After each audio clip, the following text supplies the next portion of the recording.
Gentlemen, we will be talking about the felony murder rule, which is the extension of what I was talking about in my videos on homicide.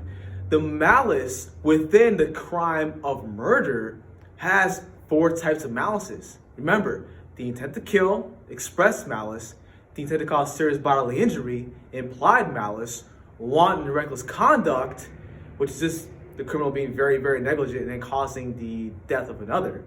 And lastly, like we're talking about right now, is the felony murder rule.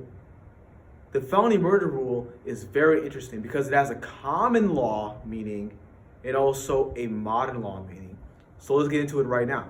So the felony murder rule means that any homicide committed in the perpetration in an inherently dangerous felony can make someone liable for murder. The split I was talking about with common law and modern law is the types of felonies that one has to commit in order to be liable for the mens rea of murder. So I wrote that over here. I put CL for common law. I wrote down bar room kiss. That's what it's short for. And every single one of these letters has a certain meaning. We have burglary, arson, rape, robbery, mayhem, kidnapping, sodomy, sexual molestation. And the most common on exams, I would say, would be burglary and robbery. Those are the top 2. In MBEs, it can be them all. So I will study each and every one and think about when the defendant actually commits one of these felonies and someone dies in the perpetration of it. That's very critical when you think about the common law jurisdictions of your exam or an MBE. Furthermore, just how I said, we have a modern law jurisdiction in relation to the felony murder rule. We have BARK, B-A-R-R-K, burglary, arson, rape, robbery, and lastly, kidnapping.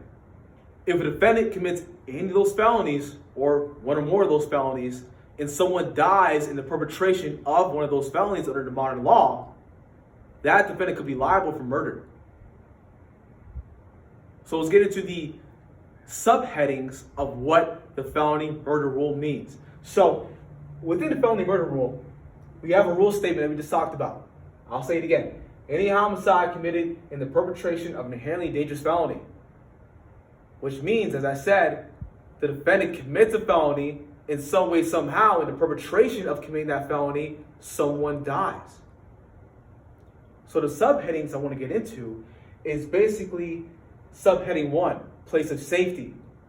So the homicide actually must happen in the perpetration of that felony, which means that if A commits a robbery with B and they're both in the bank ready to steal the money from the bank, they're committing that robbery, someone must die during that moment of the felony.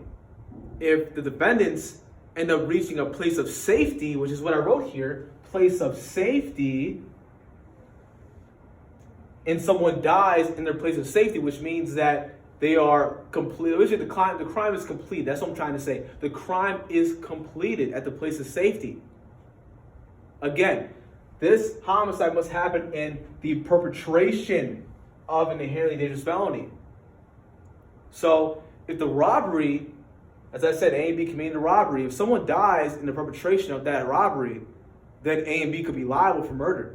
However, if A and B take the cash, go in the car, and drive home, and they reach a place of safety, which would be their home or their hideout or whatever the case may be, as long as the crime is completed, the felony is completed, they reach a place of safety, and if someone ends up dying, a victim, a bystander, whatever the case, ends up getting killed at their place of safety, the defendants, A and B, cannot be liable for murder because it's not in the perpetration of their inherently dangerous felony anymore because the crime is completed.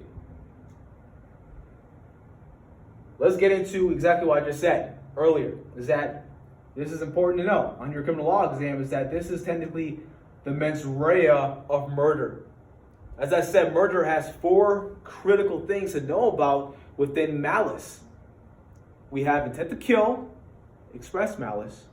We have the intent to cause serious bodily injury, implied malice, wanton or reckless conduct, and lastly, the felony murder rule, which I call FMR for short.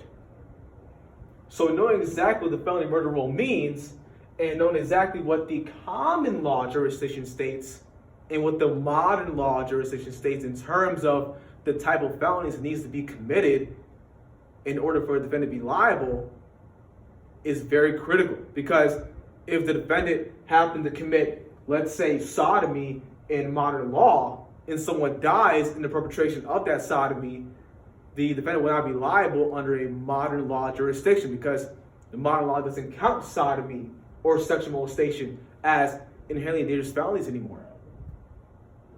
That's important to know. So I hope that this video really helps you understand what the felony murder rule means and exactly what the mens rea of murder, remember the malice piece of it, is required in order to be liable for felony murder rule and also murder. Thank you so much for watching.